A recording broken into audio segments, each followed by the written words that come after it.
Tenho tanta coisa pra falar nesse tutorial que eu tô apenas desesperada.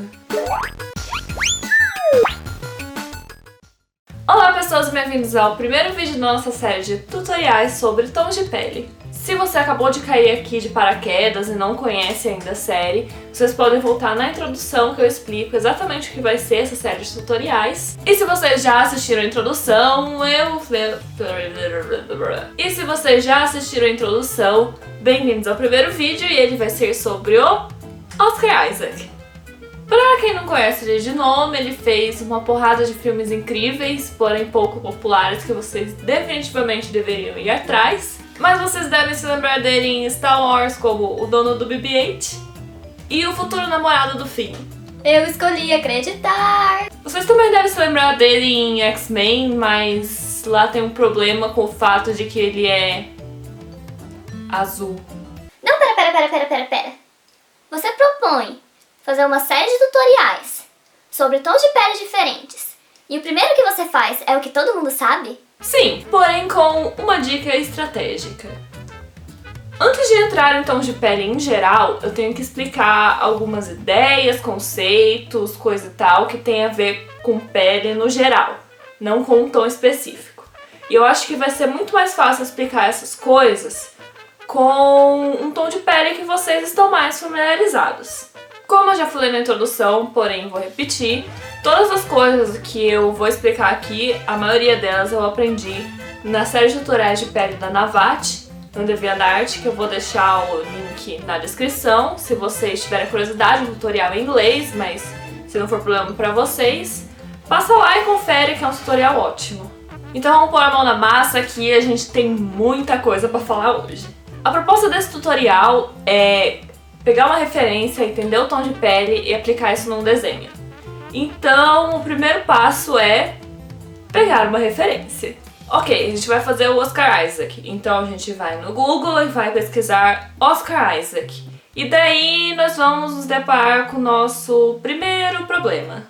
A gente não tá trabalhando com o Oscar Isaac. A gente tá trabalhando com fotos do Oscar Isaac. E como todo mundo sabe, as cores nas fotos podem ser influenciadas pela iluminação, por maquiagem, por N coisas. Então quando você for pesquisar, você vai encontrar o mesmo cara com tons de pele diferentes. Então eu posso simplesmente escolher o que eu gosto mais? Sim, pensando praticamente é a única opção que você tem. A única opção de conseguir um tom de pele exatamente como é o da pessoa é você sentar do lado dela e ir comparando foto por foto pra ver qual que se parece mais com o tom real de pele dela. O que é algo que funciona se você estiver desenhando sua prima. Mas não é todo dia que a gente senta do lado do Oscar Isaac, né? Claro que você pode escolher outros critérios, além de simplesmente o que eu gosto mais. No caso dessa referência, eu tentei procurar um tom de pele que assemelhasse mais com o tom de pele que eu quero trabalhar aqui, que é o caucasiano neutro. E eu peço que na hora de procurar referência vocês tenham consciência de que a mídia, especialmente a mídia impressa, tem a tendência de trabalhar tons de pele do jeito que eles querem. É muito comum pessoas famosas que saem na mídia aí de pele escura terem suas fotos clareadas pra parecerem mais simpáticas, sei lá o que passa na cabeça dessa galera. Então, por favor, não se esqueçam que a manipulação da mídia sobre essas coisas é real e tente encontrar o critério que é melhor pra você. Ok, então eu escolhi essa foto como referência. Nós vamos analisar essa referência e vamos tentar criar a partir dela uma paleta que seja boa para pintar a pele caucasiana neutra. O que nós precisamos buscar? Primeiramente, tons médios. O tom médio é basicamente a cor base da pele. Geralmente é uma cor menos saturada, que além de variar, claro, em luminosidade, em peles mais claras são tons mais claros, em peles mais escuras são tons mais escuros, eles também variam em matriz. Por exemplo, dentro das peles claras, o caucasiano neutro, que é o que a gente está trabalhando aqui, ele seria um tom mais bege, assim, que é o neutro. Porém, existem peles claras que são mais frias e peles claras que são de tons mais quentes. Essa é a diferença de matriz. No caso, eu vou aprofundar isso um pouco mais quando for falar da Daisy Ridley e da Hetty Park. A segunda coisa que a gente tem que procurar são as cores de sombra. Enquanto as cores de base são pouco saturadas, as cores de sombra, elas são as cores mais saturadas da sua paleta. Sério, por favor, sombras não são cinzas e preto. Se você aplicar cores pouco saturadas no seu desenho, o cara vai parecer meio morto. O que funciona se você estiver desenhando um zumbi. Puta que pariu. Mas quando a gente está desenhando o principal piloto da Resistência, a gente espera que no mínimo ele esteja vivo. E uma coisa muito importante é que os tons de sombra, eles não são uniformes e eles são influenciados pela cor do fundo. Mas calma que eu vou explicar isso em 2 minutinhos. Agora a gente vai falar sobre os tons de luz. Assim como as cores de base, os tons de luz, eles são pouco saturados. E a menos que a sua pele seja extremamente clara, você vai reservar o branco absoluto somente para algumas áreas, como por exemplo, ponte do nariz, lábios, talvez queixo, dependendo. Que são as áreas mais oleosas do corpo, do rosto, que é onde a luz reflete com mais intensidade. Se você aplicar áreas muito claras na pele inteira, é perigoso a sua pele ficar parecendo plástico. Assim como a sombra, ela não é uniforme, dessa vez ela é influenciada pela luz incidente. Mas eu vou falar disso daqui a 1 minutinho, calma aí, a gente chega lá. E por último, é uma coisa que a Navat chama de warmth, e que eu não consegui traduzir de uma forma decente. Então eu vou chamar de warmth mesmo. Warmth são os toques mais rosados que dão vida à sua pele. Esses tons vocês vão aplicar apenas em algumas áreas, como por exemplo bochechas, ponte do nariz, debaixo dos olhos, que são as áreas que tem mais vasos sanguíneos. E antes que vocês falem, precisa mesmo disso? Eu fiz um exemplo aqui sem warmth e com warmth. Deu pra sacar a diferença, né? Ok, agora vamos falar sobre o que eu comentei antes, sobre o fundo e a iluminação influenciar na sua paleta. Pela lógica, você define o tom neutro e para sombras você vai escurecer ele até o preto e na luz você vai clarear ele até o branco, certo? Não. Essa lógica funciona se o seu personagem estiver inserido num fundo neutro, ou seja, branco, preto e cinza, e estiver sendo iluminado por uma luz branca. Para explicar melhor, eu vou fazer uma rápida revisão sobre luz e sombra aqui. Bom, isso é o básico sobre luz e sombra. Você tem um ponto de luz e um objeto. Esse objeto é iluminado pela luz que parte desse ponto de luz, e o lado que é iluminado é claro e o lado que não está iluminado é escuro. Isso é básico. Porém, a luz que parte do ponto de luz não afeta somente o seu objeto. Vamos supor que seu objeto esteja em cima de uma mesa. A luz que parte do ponto de luz vai bater no seu objeto, vai gerar as áreas de luz e sombra, só que o resto da sua luz vai incidir sobre a mesa.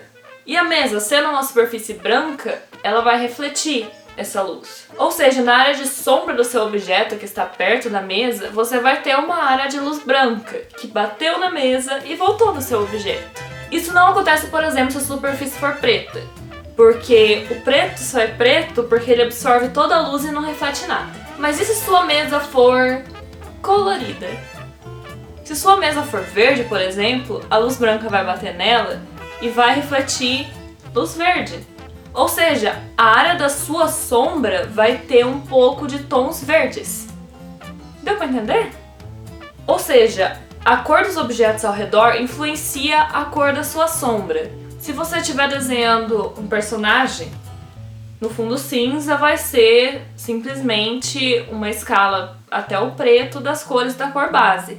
Porém, se o fundo for azul, você vai ter tonalidades azuis dentro da sua sombra. E se você tiver um fundo ou objetos ao redor com múltiplas cores, cada área vai ter uma sombra puxada para essa cor. Por exemplo, num fundo azul e verde, você vai ter áreas de sombra azuladas, áreas de sombra esverdeadas E até áreas, por exemplo, debaixo do queixo, que não tá nem perto do verde, nem perto do azul, tá meio no meio assim do corpo, vão ter áreas de sombra neutra. Eu vou pintar a pele de azul? Sim! Ok. Vocês têm que tomar cuidado pra não transformar o Paul Dameron no Apocalipse. Mas vocês não precisam ter medo de jogar cores coloridas dentro de pele. Pele é uma das superfícies que mais absorvem a cor do ambiente ever no mundo. Você pode brincar com cores sem medo dentro de pele, confia em mim. E no caso da iluminação, que eu falei que é influenciada pela luz incidente. Como eu citei antes, a lógica de pegar a cor neutra e puxar uma escala até o branco, ela funciona se seu objeto, o personagem, whatever, estiver sendo iluminado por uma luz branca. Porém, se o seu personagem estiver sob uma luz, por exemplo, amarelada, você vai ter que aplicar tons de amarelo na sua área de luz. Isso é algo que eu já expliquei no tutorial de como combinar cores parte 2. Vocês podem voltar lá se vocês não se lembram muito, revisão sempre massa, me dá views. E lá eu também uso o exemplo da iluminação amarelada, mas isso vale para qualquer iluminação, se o seu personagem estiver sob uma luz azul, uma luz rosa, sei lá. Então, só para fechar essa parte, revisando. As cores do fundo refletem nas áreas de sombra e a cor da iluminação influencia nas áreas de luz. Agora vamos montar a nossa paleta. Como eu falei no vídeo de introdução, eu pretendo explicar como aplicar esses tons de pele em vários tipos de desenhos diferentes, seja se você estiver copiando ou se você estiver copiando uma foto e queira mudar o tom de pele que apareça nela, ou até mesmo uma criação original. À medida que forem saindo os vídeos, alguns eu vou copiar a imagem, outros eu vou fazer isso e aquilo, e no vídeo de hoje eu vou criar uma paleta para aplicar numa criação original. Eu sei que enxergar todos esses detalhes, sombra, warmth, esse tipo de coisa, pode ser difícil, principalmente para quem está começando. Então, em cada tutorial eu vou criar uma paletinha. No caso desse é de pele caucasiana neutra. E vocês podem copiar e simplesmente jogar no seu desenho se vocês não conseguirem pegar uma foto e encontrar todos esses tons. Porém, eu recomendo o exercício de vocês pegarem a foto, estudar e procurar os tons dentro dela. Então vamos desmiuçar aqui essa foto do Oscar Isaac. A primeira coisa que você tem que procurar são os tons neutros. No caso da pele caucasiana neutra, os tons neutros são beges mais rosados, assim. E você não precisa escolher um lápis só para cor neutra, você pode escolher vários. No caso da pele caucasiana neutra, os tons de sombra são os marrons e talvez assim alguns tons meio alaranjados, assim, bem de leve. E claro, a influência do fundo. E pra gente poder brincar bastante com o fundo, eu fiz um fundo bem colorido. Então, tons de azul e tons de verde para esse fundo. Tá caindo a chuva do ano. Para as áreas de luz, nesse tipo de pele, você vai buscar tons um pouquinho mais rosados. E no caso desse desenho, eu vou aplicar uma iluminação amarelada. Então vou buscar também alguns tons mais puxados para o amarelo. E na hora de escolher o warmth, vocês vão pegar dois tons. Um para aplicar o warmth nas áreas de luz e outro para aplicar o warmth nas áreas de sombra. Para luz eu selecionei um rosa claro e para as áreas de sombra um tom mais vermelho. Então vamos desenhar. Na hora de começar a aplicar os tons, você vai ter que primeiro analisar qual material que você está usando.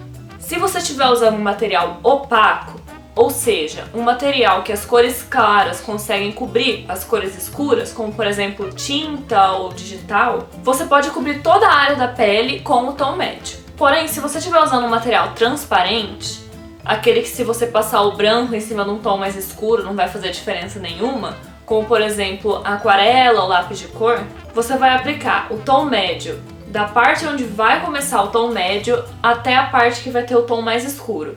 As áreas claras você vai deixar o branco do papel para depois aplicar os tons mais claros. Como o lápis de cor é um material transparente, eu começo aplicando o meu tom médio em toda a área que vai tons médios e sombras.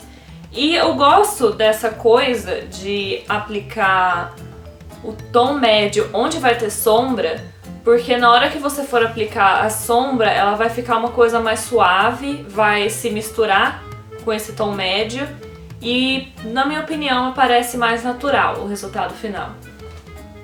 Em seguida, eu vou aplicar os tons de sombra. Nessa parte é a que você pode brincar mais, principalmente em peles claras, porque na pele clara o maior contraste dos tons é entre o tom médio e a sombra, então você pode aplicar sem muito medo nessa parte. Essa também é a parte que você vai brincar com as cores, principalmente as cores do fundo, mas se você quiser jogar um tonzinho de uma coisa aqui e ali, não tem problema nenhum. Fica legal, apesar de parecer, nossa, eu vou jogar um laranja aqui, um roxo, meu Deus, fica legal, confia em mim. Com as sombras aplicadas, eu venho aplicando o brilho, lembrando de deixar uma coisa mais suave, já que o contraste maior é entre a sombra e o tom médio, não entre o tom médio e o brilho. Sempre lembrando de deixar o branco absoluto para áreas como a ponte do nariz e os lábios. E por último aplico o Warmth, principalmente nas áreas de bochecha, perto do nariz, embaixo do olho, que são onde a pele é mais fina, onde tem mais vasos sanguíneos. E eu acho que é isso. Acho que deu para cobrir mais ou menos as coisas que eu queria falar de pele em geral. E a partir do próximo tutorial eu vou entrar mais nos tons de pele mesmo. Eu vou terminar esse desenho no vídeo que eu vou fazer com o John Boyega. E o próximo vídeo vai ser com a Lupita Nyong'o, porque vocês pediram nos comentários. Olha como eu sou uma pessoa legal. Se vocês quiserem algum dos atores que eu citei lá na introdução que eu faça primeiro, peçam nos comentários que eu ouço vocês. E no vídeo da Lupita a gente vai aprender a copiar a foto, mas sem esquecer, claro, de entender o tom de pele. O vídeo da Lupita deve sair em 3 ou 4 semanas. Aguardem que em breve ele estará no ar. E como sempre, qualquer dúvida vocês podem me perguntar em qualquer rede social ou aqui nos comentários. Se vocês fizerem alguma experimentação, algum desenho a partir desse tutorial, vocês podem postar no Instagram, me marquem, @miagbr, como sempre. Eu vou lá dar o feedback pra vocês. E é isso, beijos, espero que ajudem e aguardem o próximo tutorial em breve.